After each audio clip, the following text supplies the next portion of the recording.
A big part towards moving forward in the automotive world is apparently one of these. A big, futuristic, electrified house on wheels. It's certainly something new and exciting to our channel. This is the new BMW iX SUV. It is indeed the very first electric car we've had here on the channel, and my first proper going one. Let's see if my mind can be changed. Let's talk about how this car looks. I'm not really sure what BMW was smoking in order to come up with something looking like this, because it looks hideous. It looks like a plastic toy car. Now let's talk about the elephant in the room, or should I say the grille in the room, because it's so bloody massive. That's a really good idea, isn't it? Let's make a grille so big that it engulfs the car in front. And let's put stupid wheels on it as well. That's a really good idea. I think if an American was a car, this would be it. Maybe I'm being too harsh. The car does look very modern and contemporary. Ignoring the big grille and the strange wheels, it does have some nice curves. What's it like to drive? It's quiet, very quiet. It's like being in a moving living room. I mean, you could literally just fall asleep in here.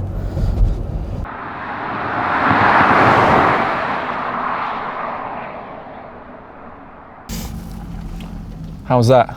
It's alright. I think you need to be just more enthusiastic because it's a brand new car like on the channel, and I think you need to improve the editing as well. Right, okay. I'll see what I can do.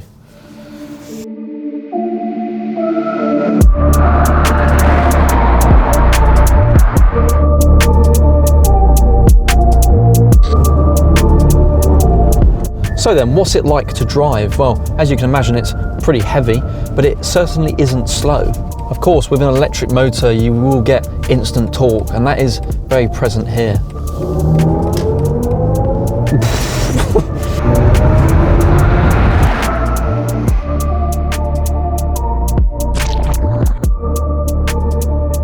So the battery is mounted down in the bottom of the car, which does reduce the sway through the bends, but overall the handling is pretty good. But the steering is a little on the light side for my taste. Overall though, this is definitely less agile compared to the rivals, the Audi e-tron and the Mercedes EQC.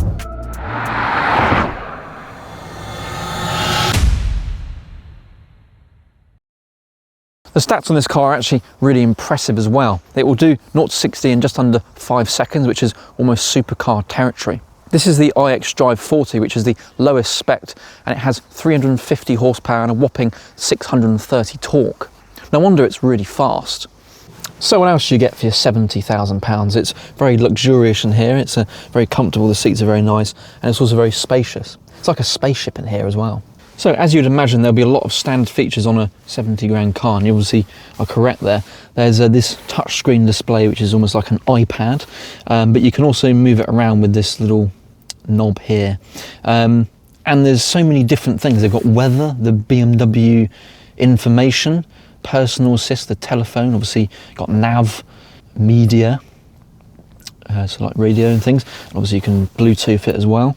And then you've got My Modes, which have different driving modes. So you've got personal, sport, efficient, expressive, relax, digital art, whatever those mean.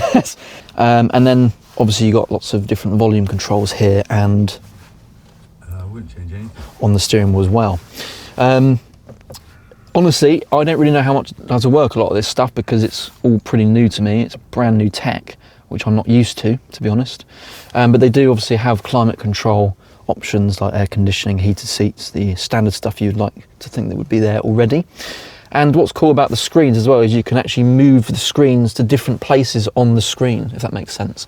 So I can have the navigation on here and I can have something else on there. It's excellent. So let's move on to the rear seating, and as you can see there's quite a bit of room back here, especially in the leg department. I could do a marathon in that area. And they've got the heating and air conditioning back here as well, a couple of areas. And they've got USB-C charging ports. If you are a child, that's great. But the seats are very comfortable as well. And there's obviously quite a bit of headroom being a very tall car. In terms of storage, they've got these little glove compartments and some stuff down here. It's not very good, is it? You can't even get much in there.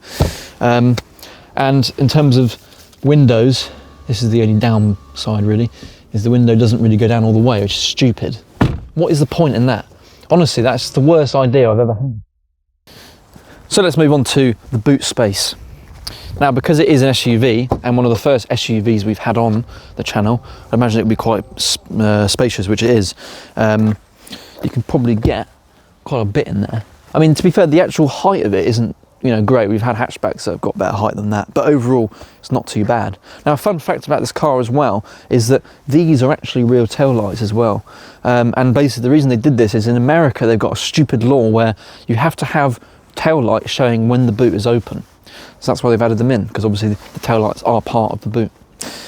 So anyway, the boot is pretty good overall. I think you can get a decent amount in there, and obviously there is storage as well. So you might be wondering, how do I charge the car? And it's pretty straightforward. All you need is a cable, some electricity, manual labour, and the patience of a wildlife photographer. So of course, normally this is where your fuel pump would go, in there, but obviously this is instead where a cable goes. Thank you. Now I'll demonstrate. You basically just put it in and it will do its thing. Quite boring really. And once you're done, you can take it out, I think. I need to unlock it again. Yes. So there we are.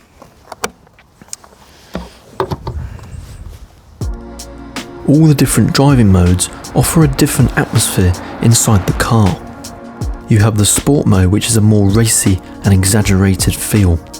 Efficient mode is for optimal power saving. The expressive mode, making you feel happy and uplifted. Relaxed mode, which sounds like you're in a Hans Zimmer concert. And finally the digital art mode, which makes you feel like you're in Star Wars.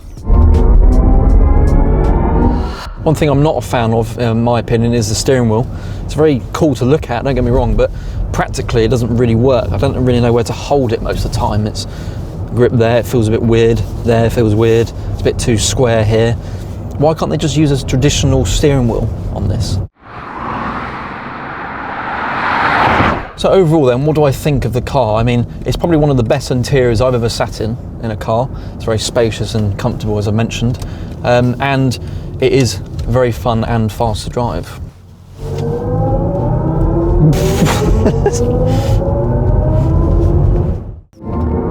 Personally, if I was going to spend £70,000, I'd rather have something older with an engine that not only looks better, but isn't an SUV. Having said that though, it's a very smooth car to drive, it has lots of standard features, and the interior is comfortable, spacious and quiet. It's a very good commuter car. So there we are, that is the BMW iX40, the first electric car we've had here on the channel. If you did enjoy this review, then make sure you subscribe to us on the channel and follow us on all social medias to be updated on future videos. We'll see you next time. So this is obviously where it's locked. It's locked itself. So normally this is obviously, why is it still locked? I'll lock it. Yes. I'll keep it open because it will just lock itself then.